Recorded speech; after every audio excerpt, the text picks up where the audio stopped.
பிரசாந்த் வந்து சரக்க போட்டுட்டு ஒரு குறிப்பிட்ட ஒரு ஒரு முக்கியமான சாலையில அவர் பாட்டுக்கு ஒரு லைட்டா தள்ளாட்டத்தோடு நடந்துகிட்டு இருந்தாரு அப்படின்னு ஒரு செய்தி ஒன்று போட்டு பரவலாக பரப்பி விட்டாங்க. இதை கிராஸ் செக் பண்ணோம் இல்லைங்களா? நம்ம கோடப்புறத்தில் நியூஸ் கேட்கணும் அப்படின்னு வீடு வந்து மகாலிங்கபுரத்தில் இருந்தது. நுங்கம்பாக்கம் மகாலிங்கபுரத்தில் இருந்தது வீடு.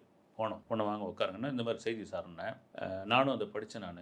படிச்சுட்டு என்ன பண்ணாரு, இந்த பழைய வீடுங்கள்ல இந்த பழைய படங்கள்லாம் அசோகன் படங்கள்லாம் பார்த்தீங்கன்னா வீட்டுக்குள்ளேயே ஒரு பார் சரக்கு இதெல்லாம் இருந்தது. ஒரு ரோலிங் அப்படி தள்ளி விட்டாரு. பார்த்தா மொத்தம் ஃபாரின் பாட்டில் அடுக்கி அடுக்கி வச்சிருக்குது. இதெல்லாம் வந்து அப்போ நிறைய அந்த கலை நிகழ்ச்சிக்கு ஃபாரின் போகிறது ரொம்ப சர்வசாதாரணம் அந்த காலகட்டங்களிலேயே ஒரு தியாகராஜன். இதெல்லாம் வந்து என்னுடைய ஃப்ரெண்ட்ஸ் எனக்கு கொடுத்த கிஃப்ட். இதெல்லாம் நான் சாப்பிட மாட்டேன், மற்ற யாரும் இங்கே சாப்பிட மாட்டாங்க. இதை வந்து ஒரு ஒரு இதெல்லாம் வந்து இத்தனை வருஷம், ஏதோ 18 வருஷம் 23 வருஷம் அந்த மாதிரி இதே உள்ளது.